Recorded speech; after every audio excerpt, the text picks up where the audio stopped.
Okay, there are 12 cranial nerves, and unfortunately, you have to know all of them.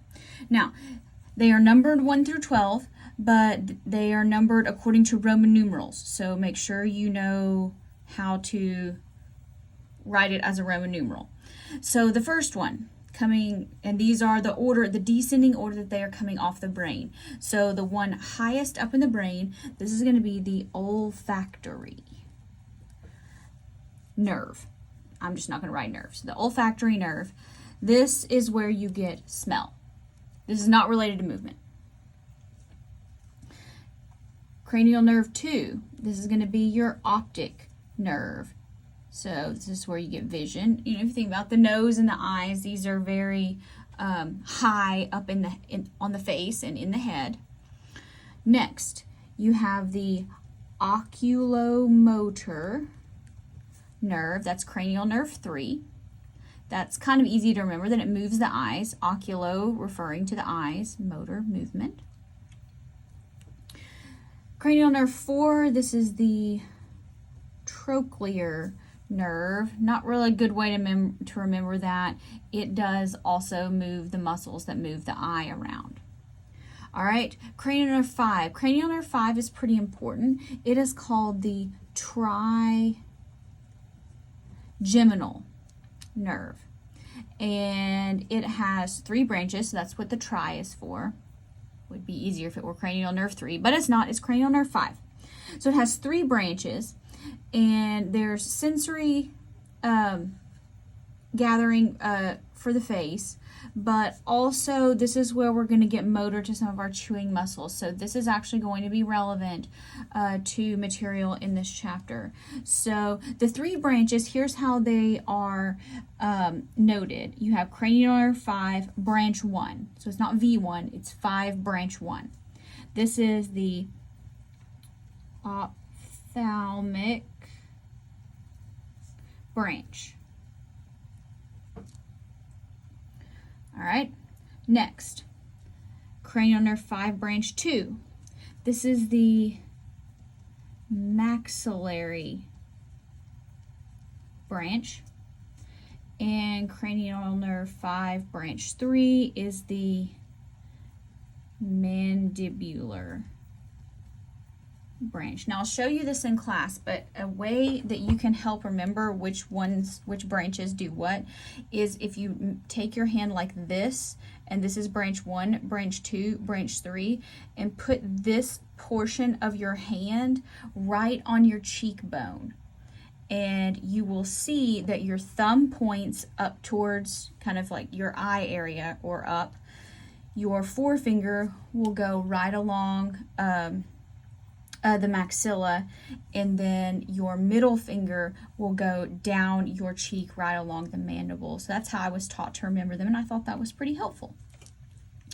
Cranial nerve 6, this is the abducens, and it abducts. Again, this here we're moving the eyeball. There's a lot of nerves and muscles involved in moving the eye, which we are not going to talk about.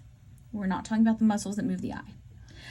Cranial nerve 7, this is the facial nerve. You will be writing this a lot for the head and neck. So here's where we're going to get a lot of facial expressions. So the facial nerve is important, particularly in this unit. Cranial nerve 8 is the vestibulocochlear. So this is the one that goes to your ear. And so the ear does 2 things. Cochlear, that's the part where we hear. That's what people remember. And then the vestibular portion, that's in the inner ear where you have those bones there, the malleus, incus, and stapes. And they also help with balance. So vestibulocochlear, cranial nerve 8, that's for the ear. Cranial nerve 9 is the glossopharyngeal or glossopharyngeal if you prefer. So glosso, if you remember med term, is the tongue, pharyngeal for the pharynx. So this is where we're going to swallow and taste. Not going to be a lot of the muscles that we're going to be doing in this unit. Cranial nerve 10. Cranial nerve 10 is the vagus nerve. And this is a Latin definition. So talk about the wanderer. And it goes everywhere. So it goes beyond the head and neck, down into the thorax and the abdomen. It's got axons that just kind of go everywhere. The vagus nerve, you've probably discussed in AMP2 lecture with regards to the heart and the parasympathetic nervous system, because it is for resting and digesting. So the vagus nerve is parasympathetic. All right, next. Cranial nerve 11. This is the accessory nerve. You will be seeing this one in this unit for some of the muscles. So it does some of the superficial muscles in the neck there. So it kind of helps,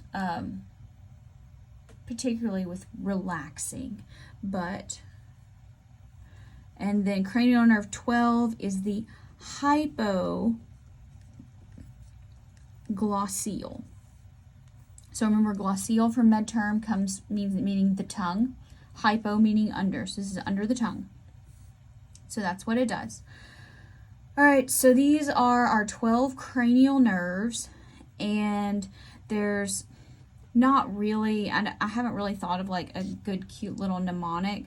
So most people just try to write the first letters. So you're going to have O, O, O, T, T, A, F, that's an F, V, G, V, A, H. I mean, that's not really particularly helpful. If you come up with a cute little saying, please let me know, or, way to remember those. I don't really have one. I just had to make some flashcards.